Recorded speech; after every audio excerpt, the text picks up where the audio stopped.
Hello everyone, நான் உங்கள் doctor பிரபு, BGS hospital கோயம்புத்தூர்லேருந்து பேசுகிறேன். ஸோ இன்னைக்கு ஒரு ரொம்ப இன்ட்ரெஸ்டிங்கான ஒரு டாபிக் பற்றி டிஸ்கஸ் பண்ணலான்ட்டு இருக்கோம். ஸோ இதில் என்னென்னா, எங்ககிட்ட வர most of the patient, so நாங்கள் வந்து கார்டியாலஜி ப்ராக்டிஸ் பண்ணிட்டு இருக்கிறதுனால ஸோ நிறைய பேஷண்ட்டு, அந்த பேஷண்ட்டோடைய அட்டண்டர்ஸு, அவங்க கூட மேபி அவங்களுடைய மதராக இருக்கலாம், இவங்க எல்லாருமே கேட்கக்கூடிய மிக முக்கியமான கேள்வி என்னென்னா, டாக்டர் எங்களுக்கு ஹார்ட் அட்டாக் வந்துடுச்சு, டயபெட்டிக்னால ரொம்ப வருஷமாக நாங்கள் வந்து நிறைய பிரச்சனைகளை வந்து ஃபேஸ் பண்ணிட்டு இருக்கிறோம்.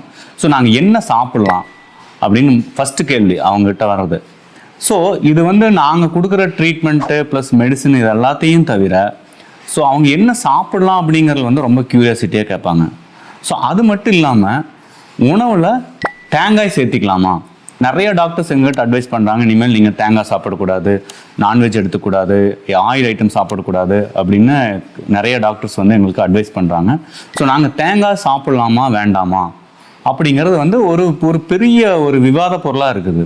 ஸோ இதில் எங்களோட அட்வைஸ் அப்படி என்ன அப்படின்னா, நீங்கள் வந்து தேங்காய் சாப்பிட வேண்டாம்னு சொல்கிற டாக்டர்கிட்ட ஏன் சாப்பிடக்கூடாது அப்படிங்கிற ஒரு கேள்வியை நீங்கள் கேளுங்க அப்படின்னு நான் சொல்லுவேன் எல்லா பேஷண்ட்டையுமே. ஸோ எங்கள் பிஜிஎஸ் ஹாஸ்பிட்டலில் எஸ் அ டாக்டராக நாங்கள் வந்து என்ன அட்வைஸ் பண்ணுறோம் அப்படின்னா, தாராளமாக நீங்கள் வந்து தேங்காய் வந்து நீங்கள் சேர்த்திக்கலாம். ஸோ உணவுலேயே ஒரு அமிர்தம்னு சொல்லுவோம், அந்த மாதிரியான ஒரு பொருள் தான் இந்த தேங்காய் அப்படிங்கிறது, கோகனட். ஸோ இதில் வந்து அவ்வளோ ஹெல்த் பெனிஃபிட்ஸ் இருக்குது. இதெல்லாம் வந்து ஒரு மறைக்கப்பட்ட உண்மை அப்படின்னு கூட நம்ம சொல்லலாம். ஏன்னா நம்ம இந்தியாவில் வந்து தேங்காய் வந்து ரொம்ப ஈஸியாக கிடைக்கும். நம்ம ஒன்றும் ஃபாரின்லாம் உட்காந்துட்டு இருக்கலாம். ஸோ இந்தியாவில் எந்த இடத்துல வேணாலும் நீங்கள் வந்து தேங்காய் அப்படிங்கிறது வந்து நம்ம வந்து ஈஸியாக கிடைக்கக்கூடிய ஒரு பொருள். ஸோ இது வந்து தாராளமாக நீங்கள் வந்து உணவில் சேர்த்திக்கணும். ஸோ அது மட்டும் இல்லாமல் நீங்கள் தேங்காய் வந்து ராவாகவே நீங்கள் சாப்பிடலாம். பச்சை தேங்காய் அப்படியே எடுத்து நீங்கள் டெய்லி வந்து சாப்பிட்டு வரலாம். உங்களால் எவ்வளோ முடியுதோ தாராளமாக சாப்பிட்லாம்.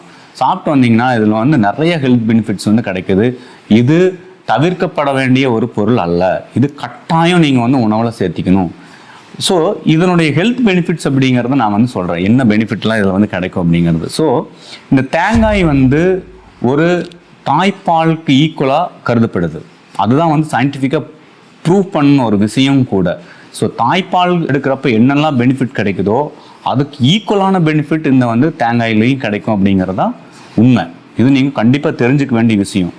இது ஏன் நான் திரும்ப சொல்கிறேன் அப்படின்னு கேட்டிங்கன்னா, எல்லா பேஷண்ட்டும் மோஸ்ட்லி 99% ஆஃப் த பேஷண்ட் எங்ககிட்ட வரவங்க கண்டிப்பாக இப்போ சார் நாங்கள் தேங்காயே சேர்த்திக்கிறது இல்லை அப்படின்னு சொல்லுவாங்க. ஸோ தயவு செஞ்சு அதை பண்ணாதீங்க.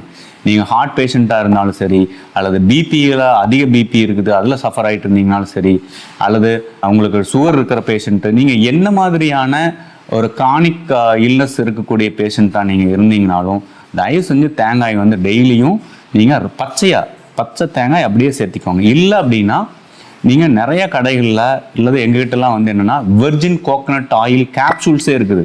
So we are selling that virgin coconut oil, அதாவது செக்கில் ஆட்டி எடுக்கப்பட்டு அதை சுத்தம் செய்யப்பட்ட பியூர் கோகனட் ஆயிலினுடைய கேப்சூல்ஸே நாங்கள் கொடுக்குறோம். நீங்கள் அந்த வெர்ஜின் கோகனட் ஆயில் இருந்துச்சுன்னா daily 1 or 2 teaspoon you can take it raw coconut oil நீங்கள் எம்டி ஸ்டமக்கில் தாராளமாக நீங்கள் குடிக்கலாம். இதனால் என்ன ஹெல்த் பெனிஃபிட்லாம் உங்களுக்கு கிடைக்கும், எதனால் கிடைக்கும் அப்படிங்கிறத நான் ஒரு சிறிய விளக்கமாக நான் உங்களுக்கு சொல்ல விரும்புகிறேன். ஸோ இந்த கோகனட் ஆயிலில் வந்து என்னென்னா, it contains lot of rich nearly 60% வந்து லாரிக் ஆசிட் அப்படிங்கிற ஒரு ஃபேட்டி ஆசிட்ஸ் இருக்குது. இந்த லாரிக் ஆசிட் அப்படிங்கிறது வந்து ஒரு அற்புதமான ஒரு வேதிப்பொருள். ஸோ இந்த லாரிக் ஆசிட் வந்து என்னென்னலாம் ஹெல்த் பெனிஃபிட்டை கொடுக்கு அப்படின்னா, ஃபஸ்ட்டு இந்த லாரிக் ஆசிட் வந்து நம்மளுடைய சலைவாவே போதும், வாயில் இருக்கக்கூடிய சலைவா எச்சிலேயே வந்து அது செரிமானம் ஆயிரும்.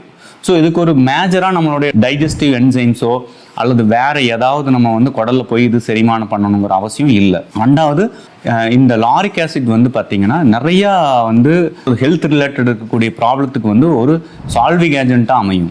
அதாவது என்னென்னலாம் கேட்டிங்கன்னா, இது வந்து நிறையா ஆன்டி வைரல் ப்ராப்பர்ட்டிஸ் வந்து இந்த லாரிக் ஆசிட்க்கு நிறையா இருக்குது. அதாவது வைரல் இன்ஃபெக்ஷன் அந்த மாதிரியான உங்கள் உடம்புல ஏதாவது வைரஸ் எல்லாம் நிறையா இருந்துச்சு, கிருமிகள் இருந்துச்சுன்னா அந்த தொற்று எல்லாமே வந்து இது குணப்படுத்தக்கூடிய ஒரு அற்புதமான மருந்து இந்த லாரிக் ஆசிட். அது மட்டும் இல்லாமல் மைக்ரோபயல் ஆக்டிவிட்டீஸு, சின்ன மைக்ரோ ஆர்கானிசம் எல்லாம் அதை எல்லாமே வந்து இது கொல்லக்கூடிய தன்மை வந்து இதுக்கு அதிகம் இருக்குது. ரெண்டாவது வந்து நீங்கள் வந்து அதிக கொலஸ்ட்ரால் உங்களுக்கு இருக்குது, அப்படின்னு நீங்கள் நினச்சிங்கன்னா நீங்கள் தயவு செஞ்சு வெர்ஜின் கோகனட் ஆயில் கேப்சூல்ஸோ அல்லது ஈவன் ரா தேங்காயும் வந்து நீங்கள் டெய்லி சாப்பிட்றது மூலிமா உங்கள் நல்ல கொலஸ்ட்ரால் வந்து அதிகரிக்கும், கெட்ட கொலஸ்ட்ரால் கம்மியாகும், ட்ரைக்ளைசரைடு வந்து நல்லா குறையும். இதெல்லாம் வந்து எப்படி சொல்கிறேன்னு எனக்கு தெரியல. ஏன் இது வந்து நிறைய பேர்த்துக்கு தெரியலங்கிறது, எனக்கு காமன் பொதுமக்களுக்கு தெரியலங்கிறது எனக்கும் தெரியல. ஸோ இதில் இவ்வளோ வந்து ஹெல்த் பெனிஃபிட் இருக்குது. அது மட்டும் இல்லாமல் இது ஒரு ஆன்டி இன்ஃப்ளமேட்டரி மாலிகுலும் கூட. அதாவது வந்து நிறையா பிரச்சனைகளுக்கு காரணமே வந்து இரத்த குழாயில் ஏற்படக்கூடிய அடைப்புகள். அதில் வந்து ஒரு இன்ஃப்ளமேட்டரி செல்ஸ்ன்னு சொல்லிட்டு அந்த பிளாக்ஸ்க்கு மேலே ஒரு மேபி ஒரு 1 or 2 mm திக்னஸில் வந்து இன்ஃப்ளமேட்டரி செல்ஸ் இருக்கும். ஸோ இது வந்து ஒரு மிக முக்கியமான ஆன்டி இன்ஃப்ளமேட்டரி ஃபங்க்ஷன் வந்து இதுக்கு இருக்குது. இரத்த குழாயினுடைய உள்வீக்கம்னு சொல்லுவோம், அதை வந்து இது பயங்கரமாக குறைக்கும், கொலஸ்ட்ராலை கண்ட்ரோல் பண்ணும், ஆன்டி இன்ஃப்ளமேட்டரி இது பண்ணும். ரெண்டாவது வந்து நிறையா வந்து anti bacterial anti viral properties வந்து இதுக்கு அதிகமாக இருக்குது. அது மட்டும் இல்லாமல் நீங்கள் இதை வந்து டெய்லி சாப்பிட்டுட்டு வரப்போ பார்த்தீங்கன்னா உங்களுடைய ஸ்கின்னே வந்து ஒரு புது பொலிவு பெறும். ஸ்கின்னே வந்து நீங்கள் ஆளே மாறிடுவீங்க, அந்த அளவுக்கான ஹெல்த் பெனிஃபிட்ஸ் இருக்குது. ஸோ அதனால் வந்து தயவு செஞ்சு நீங்கள் வந்து raw coconut or virgin coconut oil வந்து டெய்லி உணவை சேர்த்திக்கிற மூலிமா நீங்கள் நிறைய வியாதிகள் இருந்து விடுபட்டு வாழலாம் அப்படின்னு தெரிவிச்சுக்கிறேன். நன்றி, வணக்கம்.